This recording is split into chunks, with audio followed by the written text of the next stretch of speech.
My name is Victoria, and I am 28 years old, and this is how my sister's wedding exposed the truth about my family in the cruelest way possible. I will never forget the moment I walked into the reception hall. The air smelled of roses and wine, the chandeliers glittered like 1,000 stars, and laughter rolled across the vineyard like a perfect soundtrack to a perfect night. Everyone was glowing in silk gowns and crisp suits, their chairs lined in gold, their names written in elegant calligraphy on cream cards. But then I found my name, scribbled in pen, not printed like the others. My assigned seat was not at any of those tables. No, my place was a folding chair, pushed against the wall tucked near the swinging doors of the kitchen. It hit me like a slap I never saw coming. I stood there clutching the heavy gift bag with the espresso machine I had saved $400 to buy, and I felt the heat rise in my face. The servers rushed in and out, brushing past me with trays of champagne and plates of shrimp cocktail. I was nothing more than an obstacle in their path. Guests I had not seen in years were laughing in the glow of the chandeliers while I sat in the shadow of the kitchen door, close enough to hear dishes clatter and cooks curse under their breath. For a second I thought maybe it was a mistake. Maybe someone had misread the chart or the usher had pointed me wrong. But the tape on the chair had my name in Jada's handwriting. There was no mistake. It was deliberate. And in that instant, everything I had buried for years, the quiet humiliations, the subtle dismissals, the moments when I had been made invisible surged to the surface. I sat down because I did not know what else to do. My dress, my effort, my hope that this day would finally feel different, all of it collapsed under the weight of that chair. The hum of laughter from the main hall carried over each burst of joy, stabbing sharper than the last. I was the sister of the bride, and yet I was hidden like an uninvited guest. I kept glancing toward the head table. Jada was radiant in her lace gown, Mark beaming beside her. My parents sat with them, raising glasses, their smiles wide and easy. None of them looked my way, not once. I might as well have been invisible. And something inside me shifted. It was not just sadness. It was not even anger. It was the recognition that this chair, this folding chair shoved beside the kitchen, was the perfect symbol of how I had been treated my entire life. Useful, but never honored. Present, but never cherished. I tried to swallow it the way I always did. Tried to convince myself that maybe it did not matter, that it was only a chair, only one night. But deep down, I knew it was the final straw. I could feel the truth pressing against my chest, like it was demanding to be spoken aloud. I looked at that chair and I saw every Christmas morning when my gifts were opened last. Every dinner when my stories were drowned out by Jada's latest triumph. Every time my art was brushed aside as a hobby while her career drew applause. This chair was not just a seat, it was a verdict. And I was done accepting it. So I rose. I left the gift bag on the dessert table beside the cake untouched. My legs shook as I walked out of that glittering hall, the sound of violins swelling behind me. No one stopped me. No one even called my name. For the first time, I chose to step out of the shadow. But the story did not end there. 10 minutes later in the parking lot under the string lights, I would hear my sister's voice break for the first time. And that night, everything would unravel. The night air in the Hudson Valley was cool, brushing against my skin as I crossed the gravel lot. My heels clicked against the stones every step, a reminder that I was finally walking away. My heart pounded, not from fear, but from release. For the first time in years, I was no longer willing to sit quietly in a corner and pretend everything was fine. Then I heard it. Victoria, my name sharp and trembling, cut through the night. I turned and there she was, my sister Jada, the perfect bride. Her lace gown shimmered beneath the vineyard string lights, the veil flowing like a halo around her. But her face was streaked with tears, mascara bleeding into the corners of her eyes. She clutched her bouquet so tight, the stems bent. For once, the golden girl did not look flawless. She looked terrified. "Where are you going?" she asked, her voice breaking. I did not answer right away. I just stared, waiting for an apology, for recognition, for something real. "You can't just leave," she said, desperation creeping into her tone. "It's my wedding day." My lips curled into a bitter smile. "Exactly. Your wedding day. And you sat me by the kitchen on a folding chair. You had tables for cousins we haven't seen in years, for Mark's college friends, for people who don't even know you well. But your own sister, you hid me away like an embarrassment. Her eyes darted down away from mine. She twisted the bouquet petals falling into the dirt. It wasn't like that. We just ran out of space. I laughed sharp and cold. You had 22 tables, Jada, 200 guests. And you're telling me there wasn't room for me. No, it wasn't a mistake. It was a choice. The same choice you've made my entire life. Her lips trembled. Please don't do this now. Everyone's inside. Then go back to them, I cut in. My voice was steady, louder than I expected. Dance cut the cake, be the perfect bride. But don't expect me to keep sitting in your shadow. She flinched at the words. Maybe because for the first time I was not soft. I was not silent. I was not the sister who swallowed her pride and smiled anyway. I was standing my ground even if it meant standing alone.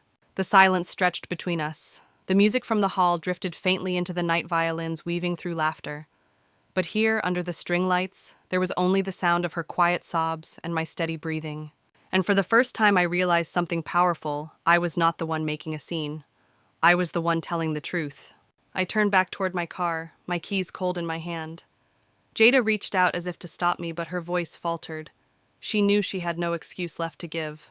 That moment, her perfect image cracked her tears visible. Her silence, louder than any defense, was the shift I had been waiting for my entire life. It was not about revenge. It was not about punishing her. It was about reclaiming the space I had been denied since childhood. And here's where I paused to ask, have you ever felt like the outsider in your own family? Like you could do everything right and still be invisible? If you know that feeling, share your story in the comments below. And if you want to hear more stories like mine, make sure to subscribe, because we build strength together, not in silence. That night, the image of Jada, crying in her wedding gown, stayed with me. It was the first time everyone saw the golden child stumble.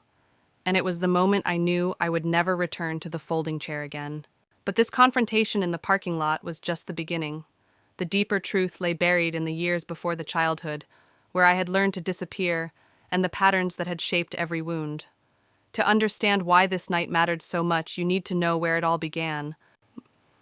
I grew up in a small town in upstate New York, where winters seemed endless, and everyone knew everyone else's business. From the outside, our family looked picture perfect. My father ran a hardware store on Main Street. My mother had been a beloved schoolteacher before she retired. We had barbecues in the summer, Christmas lights strung across the porch in December, and photo albums full of smiling faces. But behind those pictures was a pattern so deeply ingrained that it shaped every inch of who I was. Jada, my sister, was the golden child. She was only 2 years older than me, but it felt like a lifetime. From the moment she could talk, she charmed adults with her laugh and sharp wit. By grade school, she was winning spelling bees, debate tournaments, and math contests. Teachers adored her.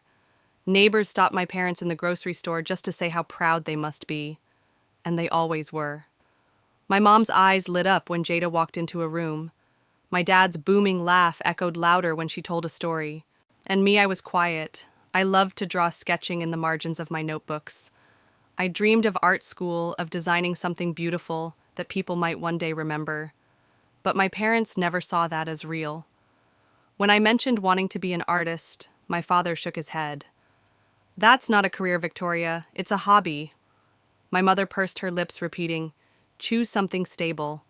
Accounting, teaching, nursing, something people respect." It was not just about school. It was everything. At birthdays, Jada's cakes were elaborate candles blazing as everyone clapped and cheered. Mine store bought with my name spelled wrong once. At family dinners, her stories about competitions and friends filled the table with laughter. When I tried to share something, the conversation shifted before I finished. Even as a child, I felt it, the sense that I was extra background noise, a shadow, standing just outside the circle of light. I tried to earn their pride in my own way. In high school, I spent hours working on designs, posting them online, building a small community that cared about my work. By the time I was 20, I had moved out and started freelancing full-time. I built a business from nothing. I paid my own bills, landed clients, created logos that appeared on storefronts across town. But at every barbecue, every family gathering, the question remained the same. When are you going to get a real job, Victoria? They asked it so casually, as if dismissing everything I had fought to create. Meanwhile, Jada's every promotion brought a toast. My aunt would raise her glass, my dad would beam, my mom would wipe tears of pride. And me, I would sit quietly eating potato salad, pretending their words did not sting. But it was not just about career. Jada was the one who organized events, planned parties, and controlled the narrative. For my mom's birthday, Jada arranged the guest list, decorations, and speeches. For my dad's retirement, she made a slideshow that had everyone clapping. And me, I helped set up chairs, hung balloons, served food. No one noticed. No one said thank you. I felt like furniture, useful, but invisible. That is what I mean when I say the wedding night was not about one chair. That chair was the embodiment of 29 years of being overlooked. Every small slight, every forgotten word of encouragement, every dismissal, they piled up until the folding chair was the final insult. When you grow up in someone's shadow, you begin to believe that is your place. But shadows have their own stories. I was tired of mine being erased. So when people ask me why I walked out that night, why I left my sister crying in the parking lot, I tell them this because that was not the first time. It was the last. And now I want to hear from you. Have you ever been pushed into the background, told your dreams did not count, made to feel invisible by the very people who should have lifted you up? Share your truth in the comments, because when we speak it, we reclaim it. And if you're new here, subscribe to join a community where every shadow finally has a voice. The story of Jada's wedding could not be understood without this history. Without knowing how deeply rooted the imbalance was, you might think it was just bad seating. But it was never just about a chair. It was about a lifetime of being told silently and loudly that I did not matter.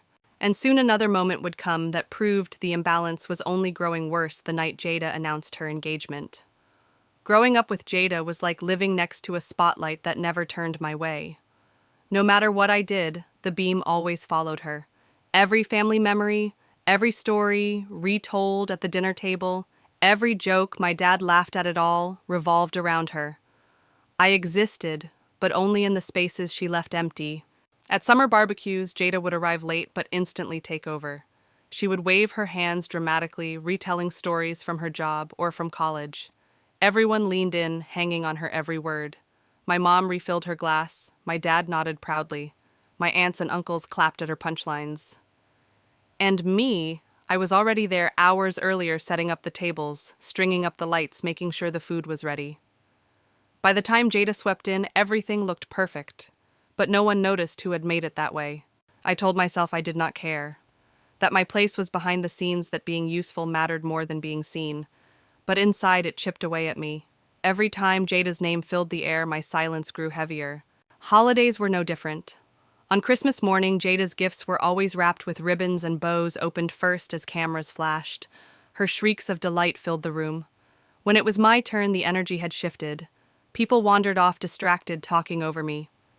Sometimes, my gifts were practical socks, a sweater. Once, even a set of pens. Useful, but not celebrated. Just like me. Birthdays followed the same script. Jada's cakes were towers of frosting and flowers. Mine came from the grocery store once, with my name spelled wrong in neon icing. Everyone laughed like it was funny. I smiled, but I never forgot. And when big life events came around, Jada was always the star. Her graduation drew the extended family banner strung across the porch, speeches about her bright future. My graduation was quieter, a handshake from my dad, a polite good job from my mom, and then the conversation drifted back to Jada's plans for law school. It was like being the background music to someone else's show, always there, never noticed. Even as adults, the pattern stayed the same. At family dinners, Jada's new promotion would spark a toast, glasses raised, cheers all around. When I mentioned a new client or a design project I was proud of, the response was tepid at best. "That's nice," my mom would say, before quickly pivoting back to Jada's story. It was not that they hated me, it was that I was invisible. And invisibility, when repeated for years, feels like erasure. Looking back now, I realize how much it trained me to accept less, to shrink my dreams, to stay quiet when I should have spoken. I was so used to being the shadow that I forgot I could step into the light. But the truth is, shadows have weight. They carry every small slight, every overlooked moment, every time someone turned their face away. And when the weight grows heavy enough, it demands release. That release began to build the night Jada announced her engagement. But even before then, I already knew my role in this family was never going to change unless I changed it myself. And let me ask you, have you ever been that person?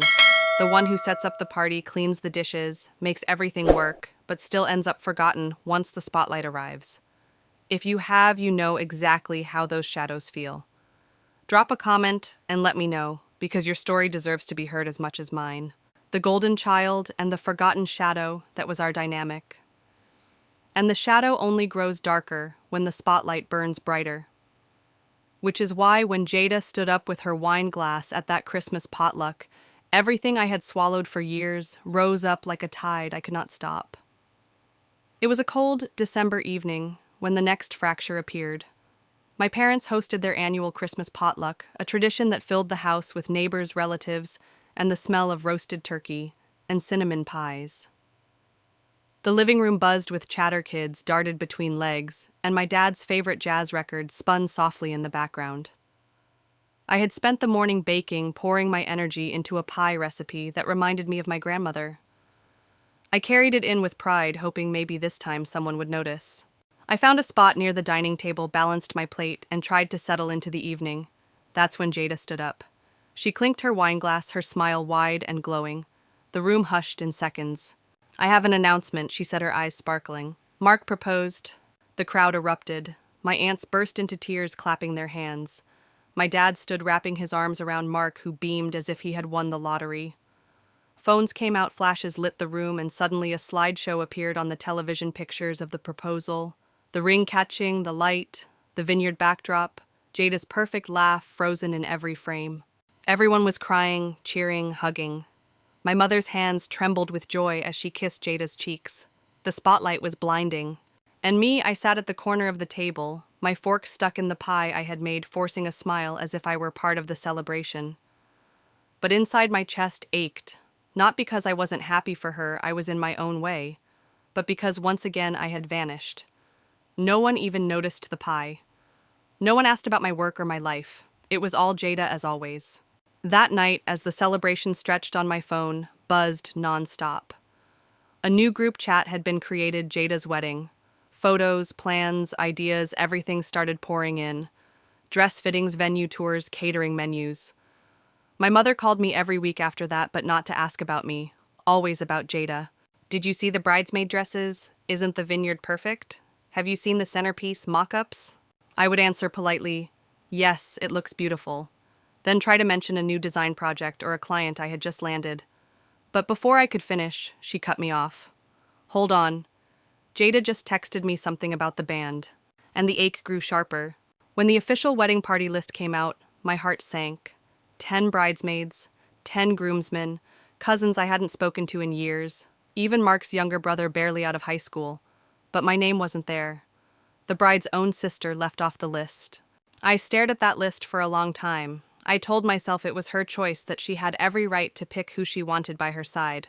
But no matter how I rationalized it, the sting didn't fade. Because deep down, it wasn't just about the bridesmaid dress. It was about every single time she had looked through me instead of at me. I swallowed the hurt like I always did. I showed up at the rehearsal dinner with a gift, a smile pasted on my face, hoping against hope that maybe somehow this time things would feel different. But the truth was clear, this wedding wasn't just Jada's big day. It was another stage built for her spotlight while I remained in the shadows. And here's where I pause to ask you, what would you have done? If your own sister excluded you from her wedding party, would you stay silent or would you speak up? Tell me in the comments, because your thoughts matter and your perspective might help someone else who has been there. And if you're following my story, make sure to subscribe, because the next chapter is where the cracks turn into breaks. That announcement at the potluck was the start of a storm that would peak on the night of the rehearsal dinner, where the cold truth of my place in this family became undeniable. The group chat for Jada's wedding became a constant presence in my life, buzzing at all hours. Every new message was another reminder that I was an outsider looking in. Photos of dress fittings, updates from the florist, screenshots of catering menus. It was endless. Sometimes I muted the chat just to breathe, but then guilt crept in. What if I missed something important? What if someone noticed I wasn't active? So I kept scrolling, pretending to belong in a conversation that had no space for me. One evening, the official wedding party list was posted there. I opened it on my phone, expecting maybe, just maybe, my name had been added at the last moment. 10 bridesmaids, 10 groomsmen. The names scrolled on cousins, childhood friends, even Mark's kid brother. But not me. Not the sister who had shared her childhood, her home, her family with the bride. I stared at the screen, my chest hollow. It wasn't just disappointment. It was humiliation, wrapped in silence. I thought back to every bridal magazine cover where sisters stood shoulder to shoulder, every movie scene where the maid of honor wiped the bride's tears. That wasn't going to be me. For days I tried to convince myself it didn't matter. She's the bride, I whispered into the quiet of my apartment. It's her choice. But the ache refused to fade. It gnawed at me as I worked on client designs, as I sketched late into the night, as I sipped coffee at the local cafe where no one knew my family's history. When the rehearsal dinner came, I told myself I would show up graciously. I chose a simple blouse and skirt, carried a gift I had poured hours into, a custom sketchbook designed by my own hand, leather-bound, embossed with Jada's initials. I told myself that maybe this time she would see me. The restaurant glowed with candles and soft music, the tables draped in white linen. Jada sat at the head, radiant, surrounded by her bridesmaids. Her laughter carried over the clink of glasses, effortless and bright. I walked up to her, my heart hopeful. She glanced at me, her smile quick, almost mechanical. "Oh, Victoria, you're here." Then she turned back to her friends, giggling about a story from her bachelorette weekend. My gift stayed clutched in my hands, heavy with rejection. I felt the stares of the other guests, polite but distant. My parents barely looked my way. My dad gave me a nod. My mom kept fussing with a seating chart at Jada's elbow. I slipped to the far end of the table, swallowed by shadows. My food grew cold while I stared at the candlelight dancing across glasses. I wasn't clinking. I left early, my chest tight, telling myself it was only one night. But deep down, I knew it was more. It was a rehearsal, not just for the wedding, but for my role in it, invisible, sidelined, forgotten.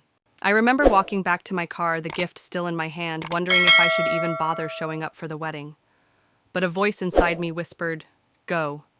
Give them one more chance. See if they'll notice you this time." And I wonder, if it were you, would you have gone? Would you show up knowing the story was already written? Or would you have walked away before the final act?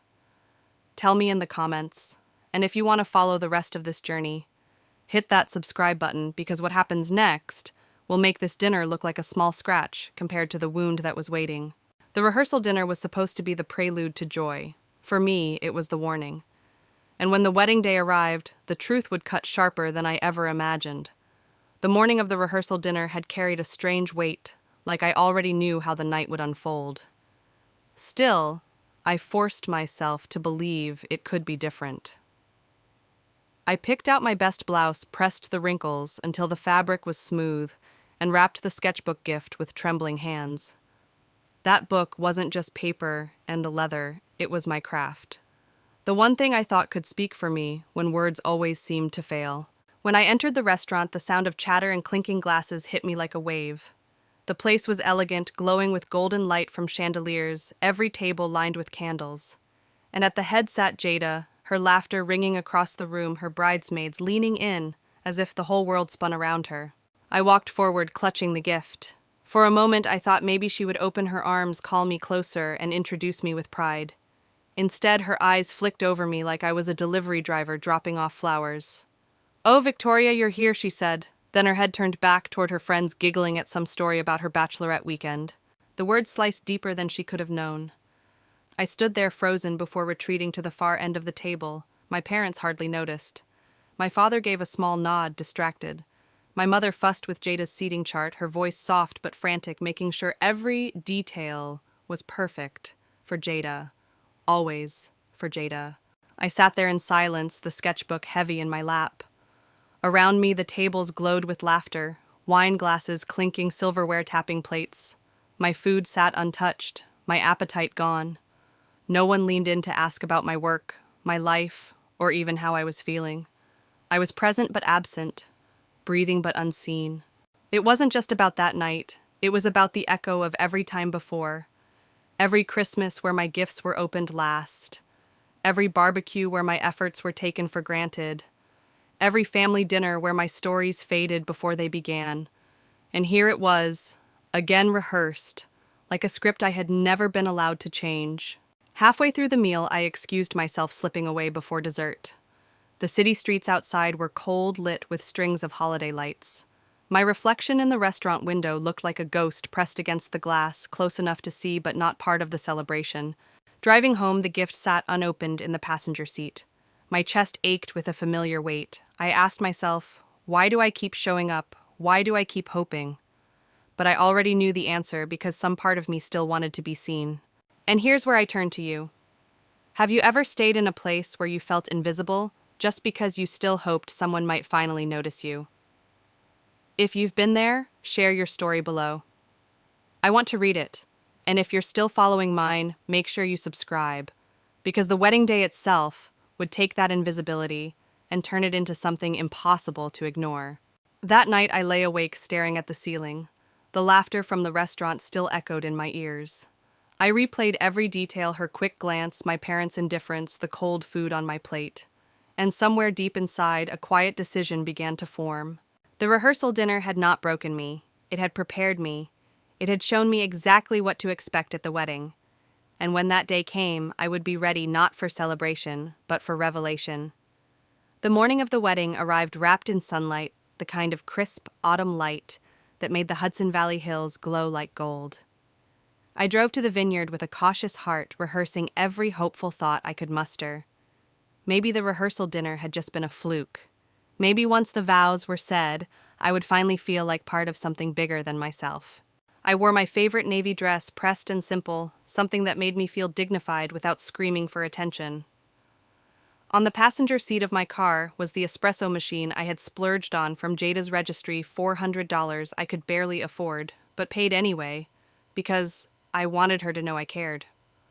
My palms were slick against the handles of the box as I carried it inside, whispering to myself that this time would be different. The ceremony itself was beautiful. Jada floated down the aisle in lace-marked smile, brighter than the string lights draped across the oaks. The guests dabbed their eyes, the vows echoed soft and perfect. Even I felt a pang of warmth clapping and even blinking back tears. For a fleeting moment I thought maybe. But then came the reception. I walked into the hall scanning the seating chart printed on elegant parchment. Names flowed in neat calligraphy until I reached the bottom. My name wasn't printed, it was scribbled, in pen, as though it had been added at the last minute, an afterthought, table 22. I asked an usher, hoping it was some small mix-up. She smiled polite and guided me away from the glittering main hall. Through a side door, past the golden tables and wine glasses, into a cramped corner where servers rushed in and out with trays balanced on their shoulders. And there it was, a single folding chair. My name taped to the back in Jada's handwriting. My breath caught. The music from the main room spilled through, muffled by the swinging kitchen doors. Laughter rose in waves. I stood frozen, the weight of humiliation pressing down like iron. For a long moment I couldn't move. I saw Riley, my cousin, at a decorated table laughing with my parents. I saw Mark's friends clinking glasses, but no one saw me. Not one turned their head. I was the sister of the bride, yet shoved into a corner like an intruder. I placed the espresso machine on the dessert table near the cake, the bag trembling in my hands. My heart raced with something more than anger. It was recognition. This wasn't a mistake. This was the story of my life written again in real time. The maid of honor, Jenna, passed by, her eyes flicking to the chair. "Oh, Victoria, you're fine here, right?" she asked with a quick smile. A smile that said she pitied me, but not enough to fix it. I nodded, but my throat burned. And in that moment, it was as if every Christmas morning, every ignored graduation, every small slight had been waiting for this. The folding chair wasn't just a seat. It was a declaration, you don't belong. So I stood. My legs felt unsteady, but my will was stronger. I didn't shout. I didn't cry. I simply walked out past the vineyards lit with fairy lights, past the murmurs of celebration, out into the night air. My heels sank into the gravel, each step louder in my head than the last. And here's where I ask you, if it were you, what would you have done? Would you have swallowed it, sat down in that folding chair and pretended it was fine? Or would you have stood up and walked away? Tell me in the comments because I need to know how many of us have lived that moment of quiet humiliation. And if you want to follow the rest of this story, subscribe, because the next chapter is the confrontation that changed everything. The wedding day wasn't just about vows and flowers. For me, it was the final test. And in the parking lot under those glowing string lights, the test became a reckoning. The gravel crunched beneath my heels as I moved toward the car. My chest felt heavy, but my steps were firm. I was leaving finally. And then her voice cut through the night. "Victoria?" I turned. Under the glowing string lights, Jada stood in her lace gown. Her veil shimmered, her bouquet dangled awkwardly, and her perfect smile had vanished. Tears streaked her cheeks, black lines of mascara carving down her face. For the first time in years, the golden girl wasn't flawless. She looked human. She looked broken. "You can't leave," she said, her voice shaking. "It's my wedding day." I didn't move closer. I didn't soften. My voice was steady, colder than I had ever let it be. "And you made sure I was seated on a folding chair beside the kitchen. Not at a table. Not with family. You had 22 tables and space for 200 people. But not for me." She twisted the bouquet petals, falling to the dirt. "It wasn't like that. We just ran out of space." A bitter laugh escaped my throat. "No, Jada. It's always been like that. At every Christmas, at every dinner, at every family event where you stole the spotlight and I disappeared. Tonight wasn't an accident. It was the truth you've been showing me my entire life." Her lips trembled, eyes glistening. "Please don't do this now. Everyone's inside." "Exactly," I snapped. "Everyone's inside and I was shoved outside. That's the story, isn't it? You get the light, I get the shadows." She opened her mouth, but no words came out. Her silence was louder than any excuse. Something inside me shifted. The girl who had always swallowed her hurt, who had always smiled anyway, who had always let herself be dismissed, that girl was gone. Standing there in the cool vineyard air, I finally saw myself with clarity. I wasn't invisible. I was choosing not to be seen, until now. And I knew this moment wasn't just for me. It was for anyone who has ever been told to sit quietly, to be less, to make room for someone else's shine. If you've ever felt like that, like your place in the world was shoved into a corner, share your story in the comments. Because when we speak it out loud, we take back the power they tried to steal. And if you're still with me, subscribe. Because the hardest part is yet to come, and you don't want to miss what happens when my mother arrives. Jada's tears fell harder, but I didn't comfort her. Not this time. I turned toward my car, my keys clutched in my hand. And that's when another voice broke the night, familiar and weary. It was my mother. And in that moment, I realized the confrontation was about to deepen, not just with Jada, but with the person who had taught me to accept the shadows in the first place. The night had already cracked open once with Jada's tears, but the second fracture came when I heard another voice calling out across the gravel. My mother's voice. "Victoria, what are you doing out here? Your sister's crying." She stepped into the glow of the string lights, her face taut with that familiar mix of worry and frustration. It was the same expression she had worn every time she asked me to just let it go while Jada took center stage. I leaned against my car door, the keys cold in my hand. "She did that to herself, Mom." My mother sighed, exasperated. "You're making a scene. The seating was tight, that's all. Why must you blow things out of proportion?" Her words landed like stones. A scene, I thought. I had left quietly, without shouting, without breaking anything. And yet somehow, once again, I was the problem. I straightened, meeting her eyes. "You let your daughter sit on a folding chair by the kitchen while strangers took the family seats. And I'm the one making a scene." She faltered, her mouth opening, but no words coming. For the first time, she couldn't smooth it over. She couldn't brush me aside with another be understanding. Inside, the music swelled. Glasses clinked. The perfect celebration carried on, as if the fracture outside the hall didn't exist. But here, between me and my mother, the truth finally stood naked. I was never going to be defended. Not by her. Not by my father. Not even tonight, when the injustice was written in bold letters for all to see. And something inside me hardened. I realized then that every time she had said "let it go," what she really meant was "make yourself smaller." Every time she told me not to ruin the mood, what she meant was "sacrifice yourself so the golden child can shine." Not anymore. I slid into my car, my mother still standing there, her hand raised as if to stop me. "We'll talk later," she said, her voice low, as though the shadows around us were listening. But I knew the truth, there would be no later. The engine roared to life, and in the rearview mirror I caught sight of Jada still standing in the gravel, her wedding gown glowing, her shoulders shaking. My mother stood beside her, caught between anger and fear, and for the first time in my life I didn't feel guilty. I felt free. Tell me, have you ever been blamed for speaking the truth while the real offense was brushed aside? If you know what that feels like, share it below. I want to read your stories, and if you're still here, hit subscribe, because this moment was only the beginning of my escape. The real breaking point would come once I got home and faced the battlefield waiting on my phone. As I drove away, the vineyard lights faded into the dark hills. My phone buzzed on the passenger seat, lighting up with call after call, message after message. But I didn't reach for it. For once, I wasn't going to answer. That night, as the orchards and quiet towns blurred past, I realized the story wasn't ending. It was only shifting towards something louder, more public, and far harder for my family to ignore. The Hudson Valley Road stretched out before me, dark and quiet, lined with orchards and sleepy houses. My phone kept buzzing on the passenger seat like a trapped insect. The glow of the screen pulsed every few seconds, calls, texts, notifications. I didn't touch it. Not yet. By the time I pulled into my driveway, the silence of my apartment felt almost holy. I dropped my keys onto the counter, kicked off my shoes, and finally picked up my phone. What I saw made my stomach twist. 30 missed calls, 15 from Jada, 10 from my mom, a few from my dad, who usually only called when something at the hardware store broke. And then one name that made me pause: Riley, my cousin. The one who always seemed to hover at the edges of family gatherings the way I did. I opened his text. It was short. "Saw your chair. That was wrong. You okay?"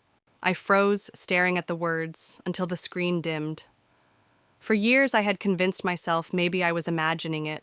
Maybe I was too sensitive. Maybe it really wasn't that bad.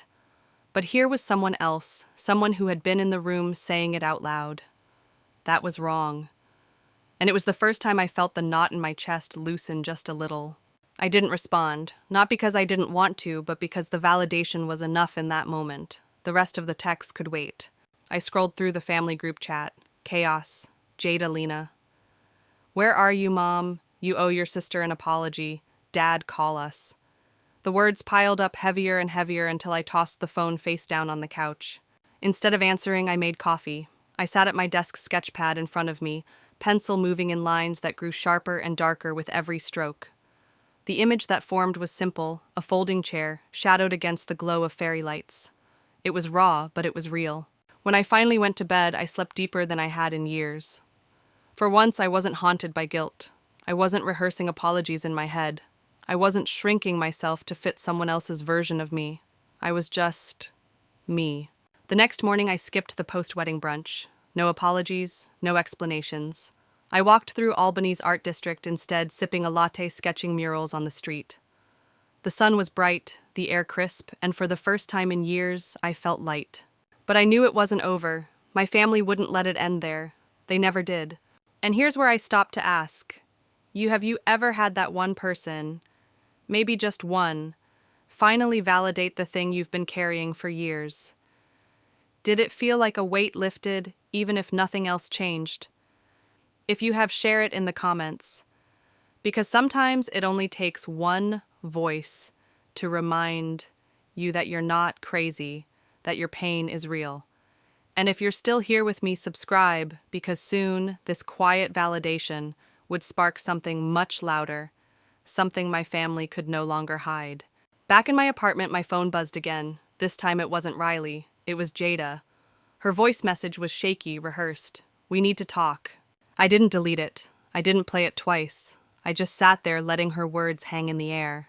The folding chair had spoken louder than she ever had, and now it was my turn to decide how loud my own voice would become. The days after the wedding felt like walking through smoke, thick, clinging, impossible to shake. My phone kept buzzing with numbers I didn't want to see. Mom's messages grew sharper. Dad's were blunt, more like orders than requests. And Jada's texts came wrapped in guilt.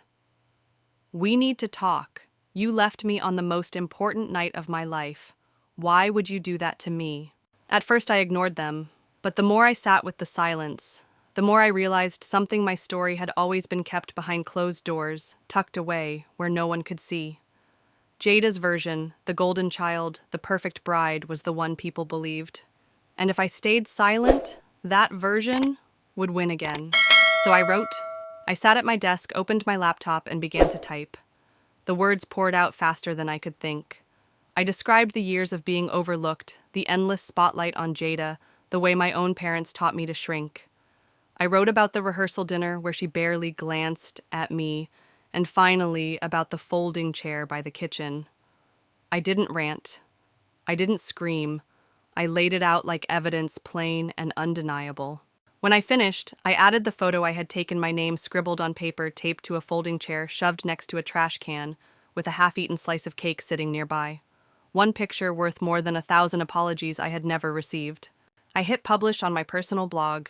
The post spread faster than I expected. At first, it was just a few friends from college, old clients, people who had followed my art. Then strangers began sharing it. That's awful. You deserved better. I've been there too.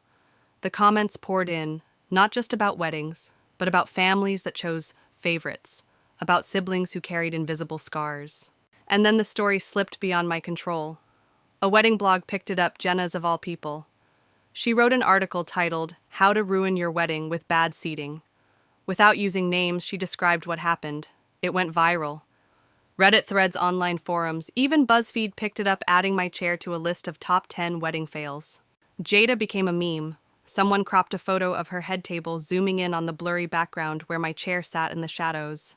They captioned it, "When you RSVP family but get seated like the help." It spread everywhere. And Jada, she panicked. She posted a long letter on Facebook titled, "To My Sister." It was pure performance. She claimed weddings were chaotic, that mistakes happened, that I had abandoned her when she needed me. But she slipped up. One line broke her mask. "I thought Lena would be stronger than to walk out." People noticed. They asked, wait, why would her sister need to be strong to endure a wedding? The comments turned against her. A college friend tagged me. "She put you by the kitchen." The truth was out, and no matter how Jada spun it, the photo of that folding chair spoke louder. And here's the part where I look straight at you. Have you ever had your truth dismissed only to watch it finally break into the open? How did it feel when the world finally saw what you had known all along? Tell me below, because those stories matter.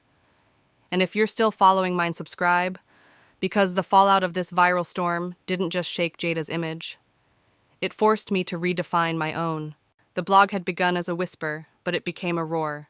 And with every share, every comment, every meme, the balance shifted. For the first time, Jada wasn't untouchable.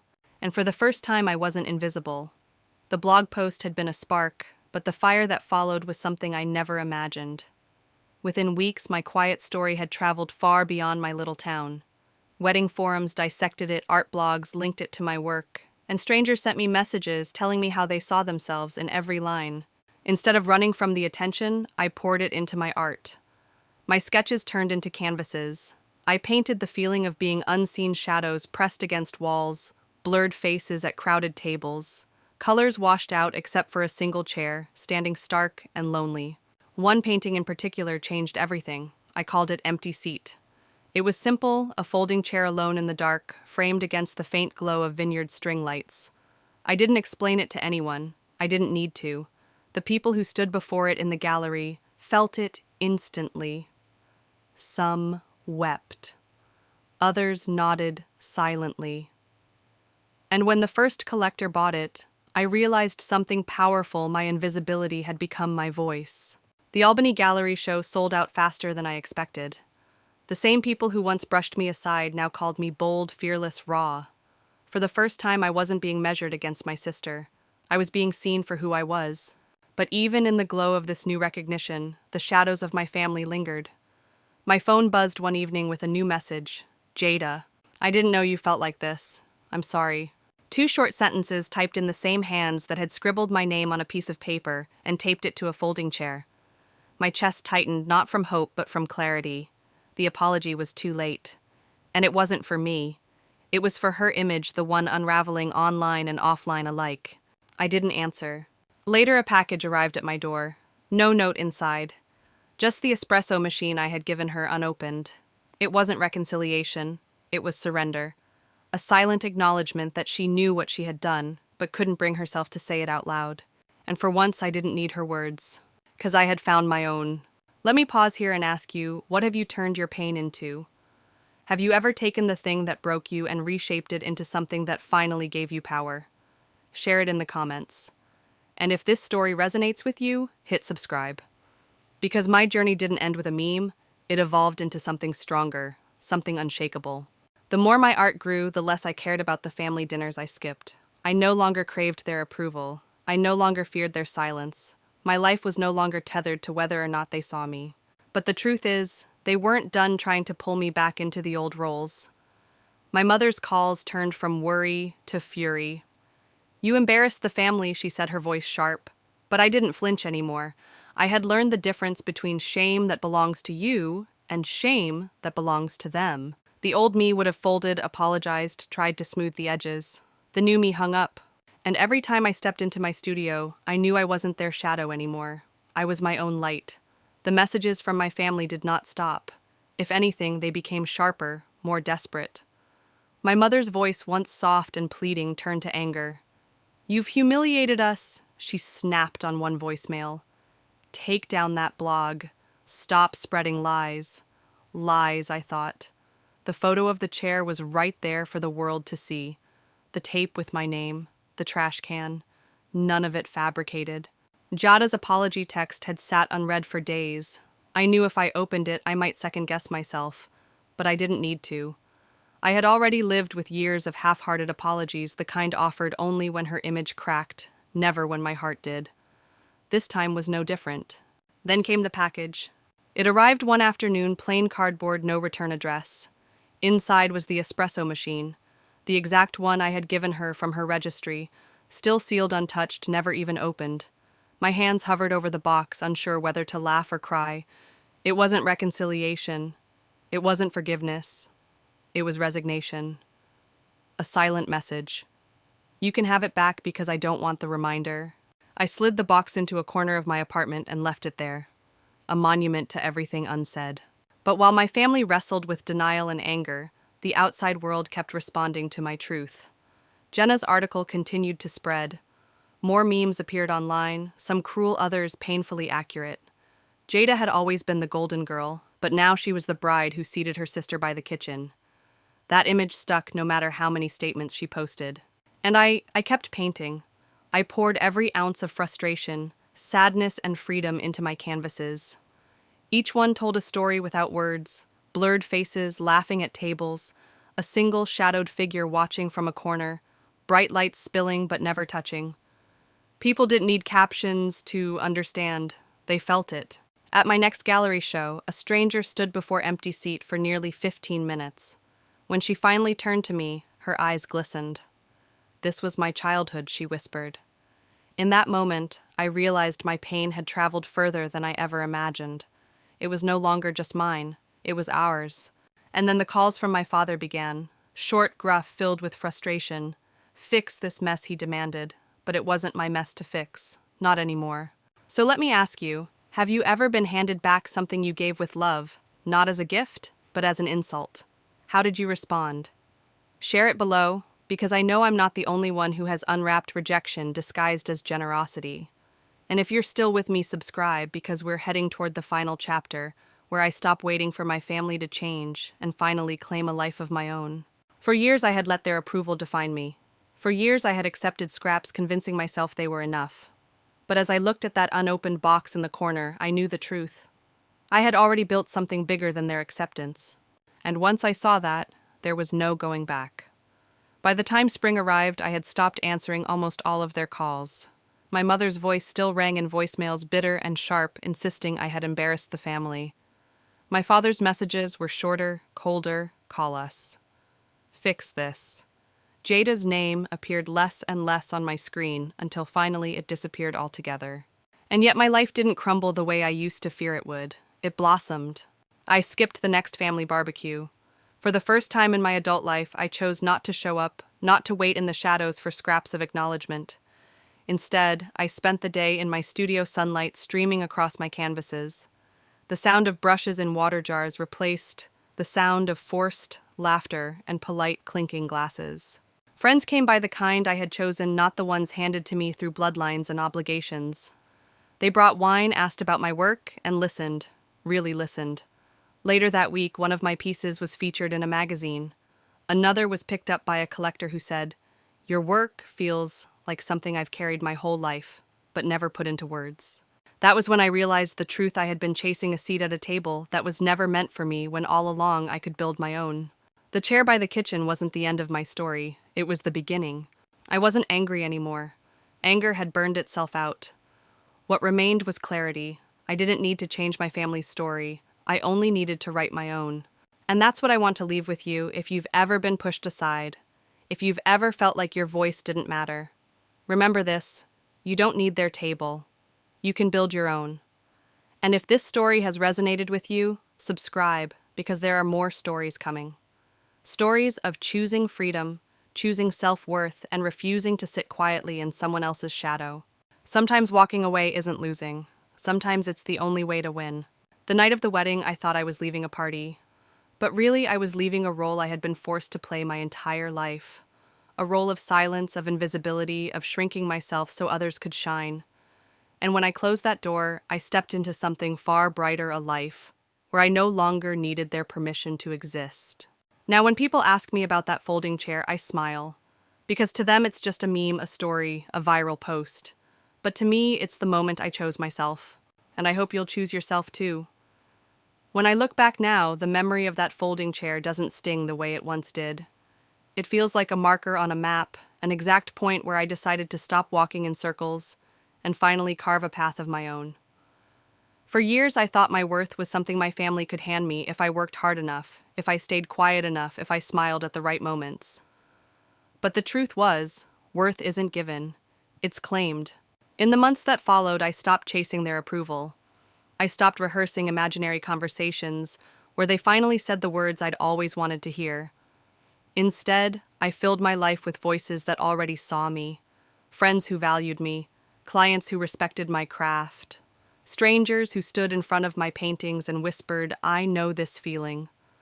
Those moments became my new family table, one I had built with my own hands, my own voice, my own light. The anger I once carried has settled into something softer. Not forgiveness, not yet, maybe not ever, but peace. Peace in knowing that I don't have to sit in their shadow to exist. Peace in realizing that invisibility was never my identity, only the role I was pushed into. I've stepped out of it now, and the world feels wide and bright. If you're listening to this and you've ever felt small, silenced, or unseen, let me tell you what I wish someone had told me years ago. You don't need their seat, their table, or their spotlight. You can create your own. And when you do, you'll find people who don't just notice you, they celebrate you. So thank you for walking this journey with me. Thank you for staying through the hard parts, the raw truths, and the quiet victories. My hope is that my story gives you courage to choose yourself, even when it feels impossible. Because sometimes the bravest thing you can do is stand up from the wrong chair and walk toward a future that finally fits.